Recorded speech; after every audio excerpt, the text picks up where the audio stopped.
不思議、全然違いますね。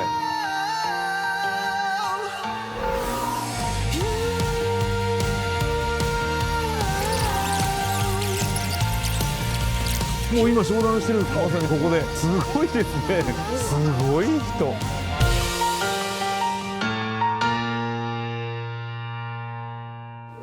福岡県は門司港にやってきました。なんとこちらに水素を使った船があるというんです。こちらです。かっこいいですね。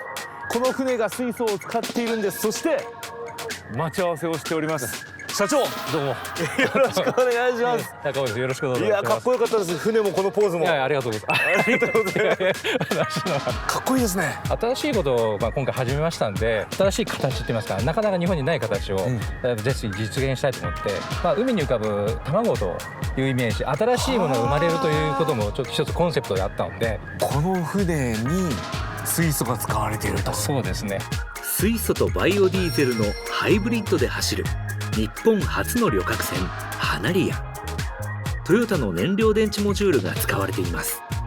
北九州市の門司港や小倉港で4月からクルージングの営業を始めました。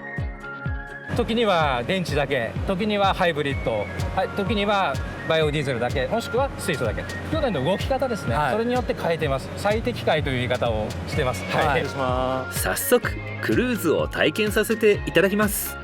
今回は関門海峡を巡る45分間のクルーズです。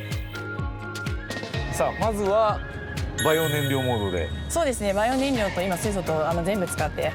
ほんと静か。全然違いますね。違うと思います。ねはい。この椅子がまたおしゃれですね。めちゃめちゃいいソファー。これ船じゃない。船じゃないです。乗り心地をですね、楽しんでいただくっていうために素晴らしいって言ってもらえる椅子を準備しました。関門橋の下くぐりますよ。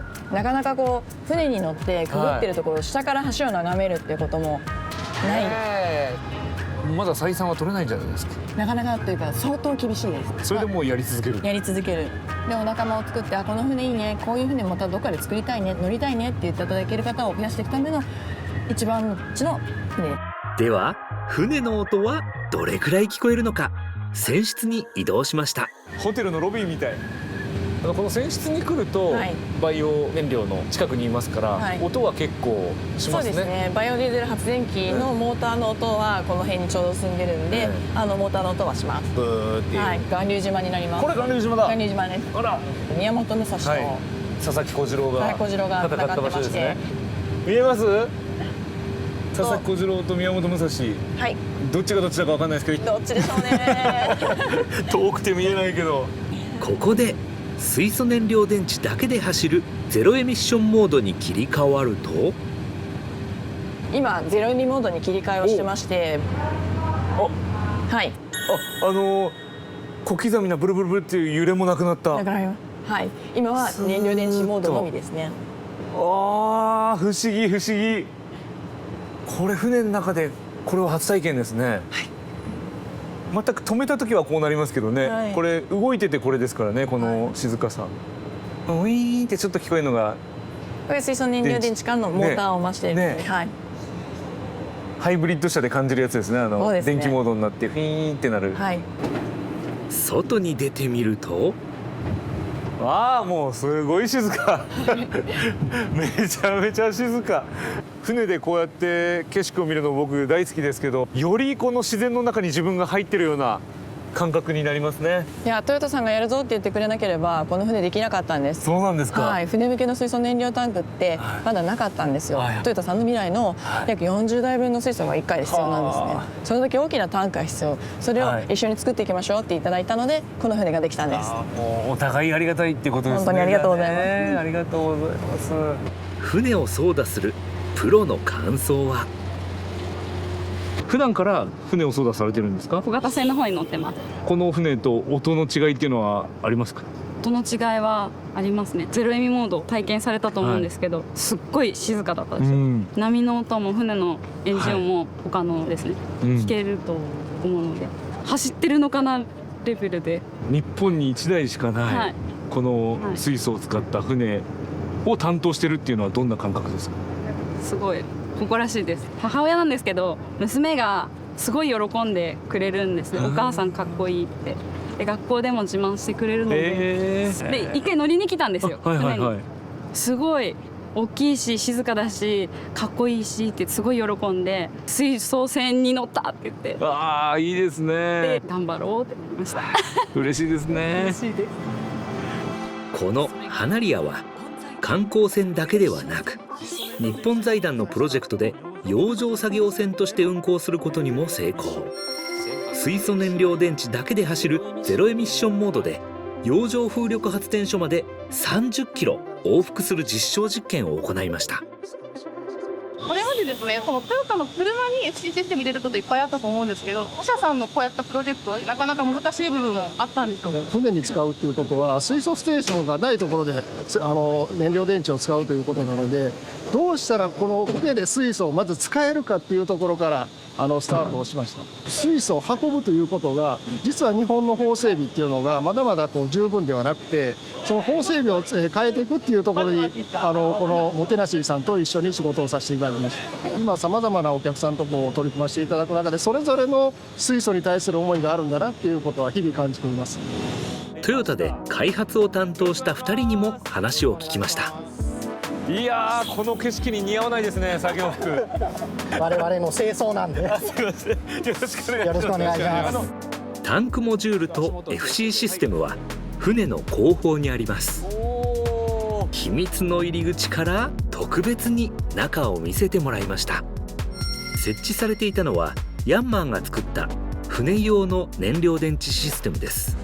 トヨタで作ってる燃料電池がこのパッケージですと3つ入ってます。これは未来とかに使ってるやつですか？そうですね、中身は未来で使ってるものです。車ではもう一定の坂道に登るとかだけなんですけど、船の場合だとやっぱりゆらゆらというところでその傾斜がですね動的に動くというような使われ方も想定してます。今回船用のシステムとしてエアの取り込みに関しては、オリジナルでいろいろ開発していますね。燃料電池の特性上きれいな空気を取り込まなきゃいけないんで、FC 室全体の換気をするようなシステムが入ってまして、それが上の黒いところですかね。屋根の下のところが、あそこが FC 室の取り込みの口になってまして、そうなんですか。それを部屋全体に入れて、でそこが排気側のダクトになってます。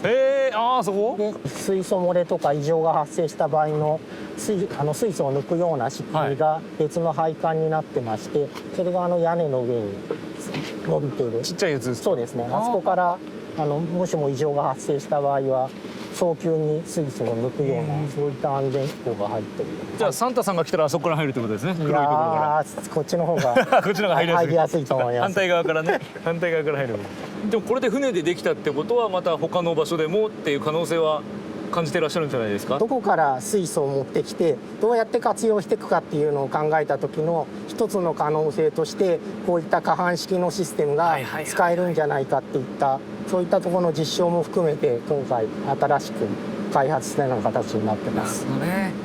そもそもこの FCV 船っていうのはどういうきっかけでやることになったんですか？そうですね、今回乗ってるのは第2世代の未来の FC のシステムを載せているんですけども、FC システムを船に使えるようにしていただいたのはヤンマーさんの方でやっていただいてまして、でヤンマーさんとの関係で言いますと、実はこれより前の第1世代の未来の FC システムを使っていただいて、一度船として走らせていただいてまして、その実証試験の結果を今回の花リアの FC のシステムに応用していただくようにして、今ねもうマルチパス、といってその全方位で脱炭素社会を目指してますけれども、前から秋夫社長の時代からそうやって動いてたんですね。いろんなところでカーボンニュートラルを目指そうと。ようやくこういう実際の営業の自動車以外で営業のものって今回初めてだと思うので、大変嬉しく思ってます。この船のようにトヨタの未来から始まった水素燃料電池の技術は今さまざまな場所での活用を目指しています。その技術のすべてがこの展示会で公開されていました。今日は都内で行われています水素燃料電池展にやってきました。浜田さん、よろしくお願いします。お願いします。いつもお世話になっております。いつもお世話になってます。水素燃料電池展っていうのはどういうエキスポなんですか？実際の商材を見てもらって、使い方だとか世の中の取り組みっていったものが、こういったところで見ることができます。すごい人ですね。でもそうですね。まだ朝一なんですけど、始まったばっかりなんですけどね。聞き慣れない名前の展示会ですが、このにぎわい、次世代のエネルギーである水素への注目度の高さが伺えますね。うわ、ここ人がすごいと思ったらトヨタですね。そうですね。こちらですね。はい。トヨタのブースで最初に目に入ったのが燃料電池。未来の仕組みを利用したもので、水素と酸素を水と電気に変える化学反応を利用して電気を生み出します。未来で培った技術をもとに、いろいろな商材を展開して、皆さんに使っていただきたいと、そういうふうに思ってます。形も大きさも2つあるんですね。そうですね。いっぱいあるんだ。2 2つどころじゃないですね。はい。コンパクトな方は自動食器で、大きめの方がトヨタなんですね。自動食器さんは燃料電池の部品を使ってフォークリフトとかに展開をしていただいてるんですね。はい。これは清水さん、この燃料電池モジュールを使っていただいているお客さんなんです。おお、もうすでに使ってる。これ公表されているお客さんなんで、実際は公表されていないお客さんだったらいろいろなお客さんです。これじゃあもっと多い。 3倍4倍のお客さんですか。へえ、そんなにもう今広がってるんですね。やっぱり皆さんがこの将来水素をどうやって扱っていくかっていうのに問題意識というか課題をカーボンニュートラルに向けてどうやるかって考えてらっしゃるんで、その中でトヨタのものを選んでいただいてるっていうのが今の状態で、お客さんと一緒に悩みながら水素を広げていくようなことをやってますね。話している間にも次々と資料をもらいに来る人が。お客様、その先のお客様と今商談してる光景ですね。もう今商談してるんですか？まさにここで。すごいですね。このブースのところで商談が始まるんですね。すごい人が多くて、どうやって入るのかなっていう。人が多くてなかなか進めないっていう状況に。そうですね。すごい興味持ってる。そうですね。ものすごい写真撮ったり。水電解装置っていうのがこれですか？そうですね。人々の視線を集めていたのは水電解装置です。電気とあと水から水素と酸素ができると。だから未来の逆。未来の逆ですね。真逆。はい、真逆ですね。未来の部品を多く流用してます。はい。フルなパワーを備えさせるとしたら、だいたいどれぐらいに匹敵するっていう表現ができるんですか？この装置一つから1時間で 8kg の水素ができます。一つの原単位としてこれを12個並べようとしているので、およそ1時間に 100kg の水素ができると。ちょうど未来でいくと20台分ですかね。フルになる。すごい量の水素出るんですね。そうですね。はい。こちらでもまた商談が始まってる。また商談が始まってます。すごい、次から次へと商談が始まってますよ。一社が来て商談してると思ったら、何社もいます。先に進みましょう。すごい人。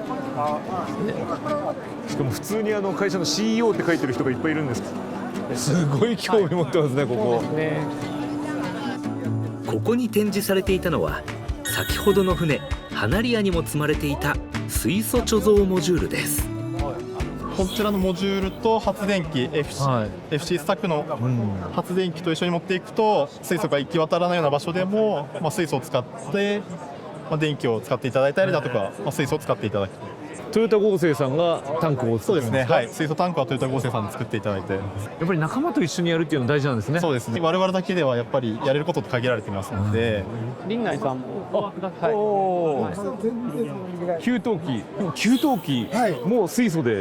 もちろん。林内この 100% っていうのがやっぱり特徴で、そういうところで林内は開発をさせていただいてます。この家庭用給湯器において世界で初なんですね。初です。家庭用で初です。すごいですね。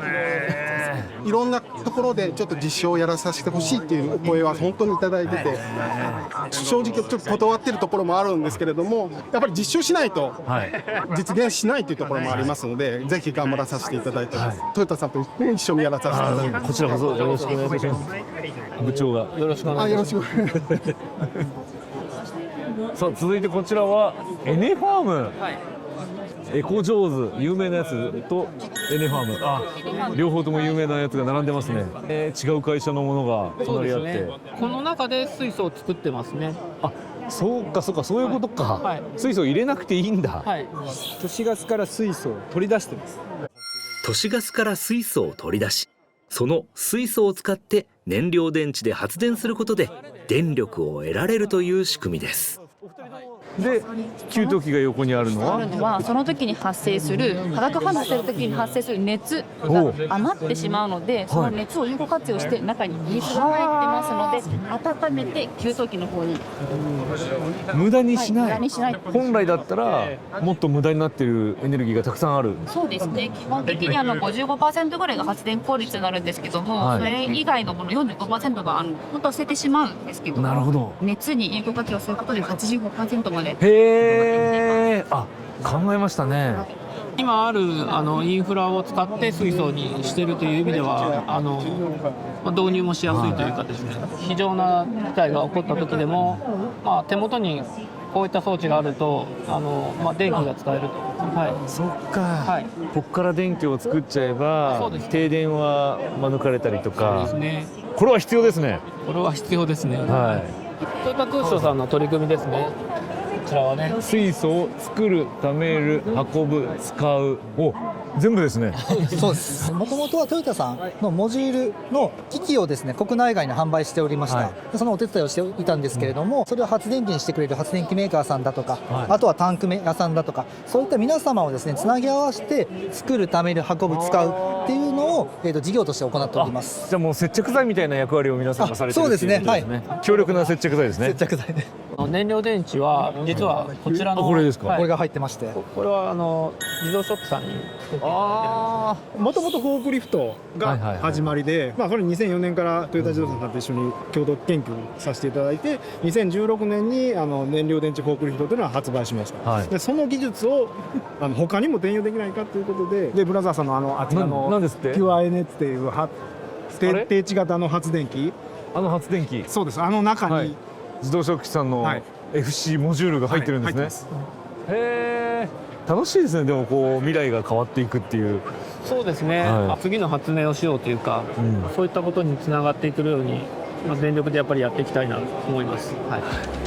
人でぎっしり埋まっているトヨタグループのブースですけれども、実はこの裏にね、浜田さん、商談できる場所が。そうですね、ここでいろいろとお話を、まさに今お客さんがいらっしゃって名刺交換しているところですね。そうですね。しかも海外から。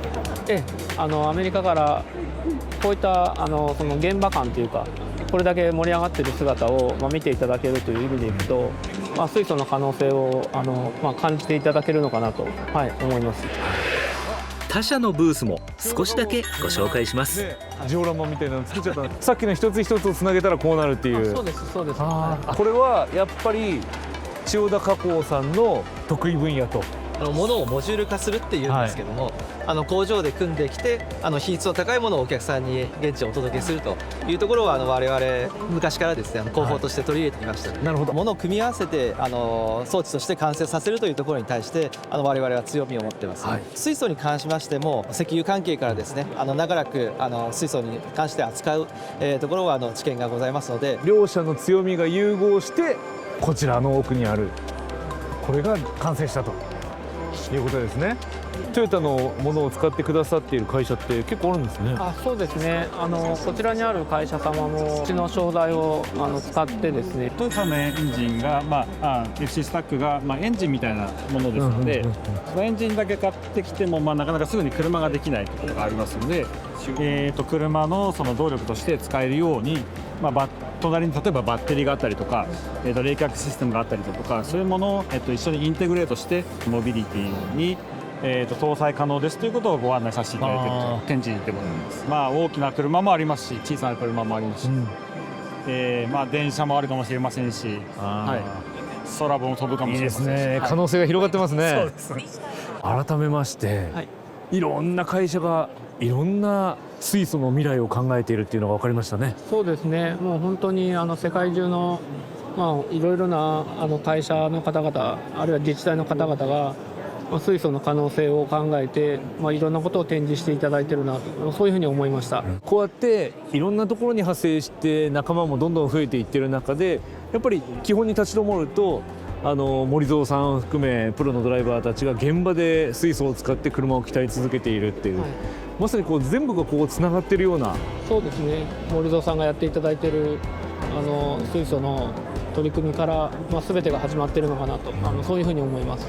ご自身としては今後どういう未来を作っていきたいって思ってますか？ぜひ多くの方々に幸せになっていただけるような、幸せの量産の元になるような、そういった商材をぜひ作っていきたいなと思ってますし、それは我々だけでできることではないので、こういった皆さんの力を借りながらやっていきたいなというふうに思います。